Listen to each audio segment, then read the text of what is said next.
सपा महासचिव और एमएलसी स्वामी प्रसाद मौर्य पिछले काफी समय से अपने बयानों को लेकर विवादों में थे और अब उन्होंने पार्टी के महासचिव पद से इस्तीफा दे दिया है। हालांकि पार्टी की तरफ से भी बार बार यही बयान आ रहे थे कि स्वामी प्रसाद के विवादित बयान उनके निजी हैं। पार्टी को उन बयानों से कोई लेना देना नहीं है। स्वामी प्रसाद मौर्य का इस्तीफा अखिलेश के लिए एक झटका है। हालांकि अभी आखिरी फैसला अखिलेश यादव ही लेंगे। वह समाधान निकालने की बातें कर रहे हैं। इसी बीच ऐसी चर्चाएं भी शुरू हो गई हैं कि स्वामी प्रसाद मौर्य बीजेपी में जा सकते हैं। स्वामी प्रसाद मौर्य के इस्तीफा देने के बाद जब बुधवार को उनसे पूछा गया कि क्या वह बीजेपी का हाथ थामेंगे, तो उन्होंने कहा कि जो भी होगा उसका जवाब जल्द मिल जाएगा। सपा नेताओं को लेकर बोलते हुए मौर्य ने कहा कि कुछ छुट भइये नेता जिनकी एक वोट बढ़ाने की औकात नहीं है, मुझे लेकर बोलते हैं, इसीलिए मैंने अध्यक्ष को इस्तीफा सौंप दिया। गेंद अखिलेश के पाले में है। अभी महासचिव पद से इस्तीफा दिया है, फैसला अखिलेश लेंगे। मौर्य ने आगे कहा कि पूजा अर्चना लोगों की व्यक्तिगत श्रद्धा से जुड़ा मामला है। किसी भी पूजा पद्धति पर मैं टिप्पणी नहीं करना चाहूंगा। कोई भी धर्म हो, सभी धर्मों का मैं सम्मान करता हूं।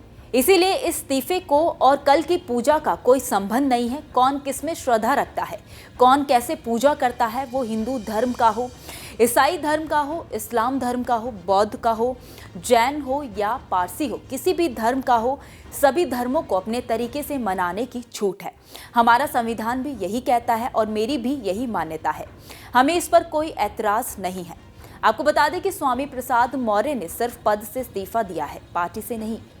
उन्होंने सपा अध्यक्ष अखिलेश यादव को इसको लेकर एक लंबी चौड़ी चिट्ठी लिखी है और साथ ही उन्होंने अपने पद से इस्तीफा क्यों दिया इसकी वजह भी बताई। उन्होंने कहा कि वो पद पर रहे बिना ही पार्टी को सशक्त बनाने के लिए तत्पर रहेंगे। अपने इस्तीफे में उन्होंने पार्टी में भेदभाव के आरोप भी लगाए हैं। अखिलेश यादव को लिखे गए पत्र में स्वामी प्रसाद मौर्य ने कहा कि मैंने अपने तौर तरीके से पार्टी का जनाधार बढ़ाना जारी रखा, लेकिन भाजपा के जाल में फंसे लोगों को वापस लाने की कोशिश की तो पार्टी के कुछ छुट भइये नेता इसे मौर्य जी का निजी बयान बताने लगे। स्वामी ने आगे कहा कि मैं सपा का राष्ट्रीय महासचिव हूं, लेकिन मेरा बयान निजी हो जाता है, लेकिन अन्य राष्ट्रीय महासचिव के बयान पार्टी का बयान हो जाते हैं। ये हैरानी की बात है। वहीं स्वामी प्रसाद मौर्य के इस्तीफे के बाद बुधवार को सपा प्रमुख अखिलेश यादव ने पहली बार अपनी चुप्पी तोड़ी। मीडिया से बात करते हुए अखिलेश यादव ने कहा कि यह सब पार्टी के भीतर का मसला है और उसे अंदर से सुलझा लिया जाएगा।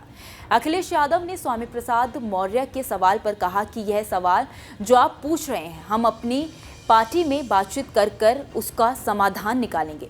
उससे बड़ा मुद्दा किसानों का है, जिससे वह भाजपा से प्रताड़ित हैं।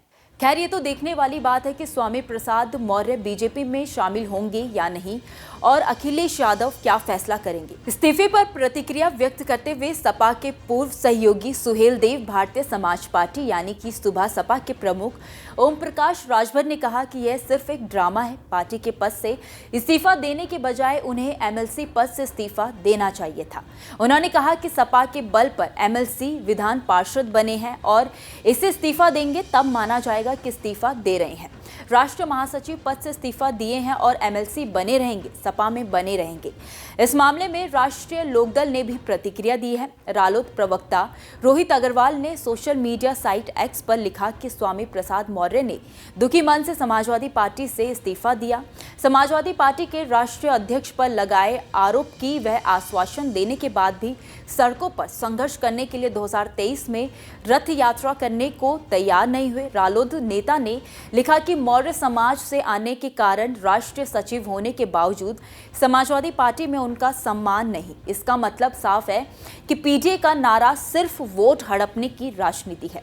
खैर, इस मामले में आगे जो भी होगा वो भी आपको बताएंगे। आप देखते रहिए न्यूज़ नेशन। धन्यवाद।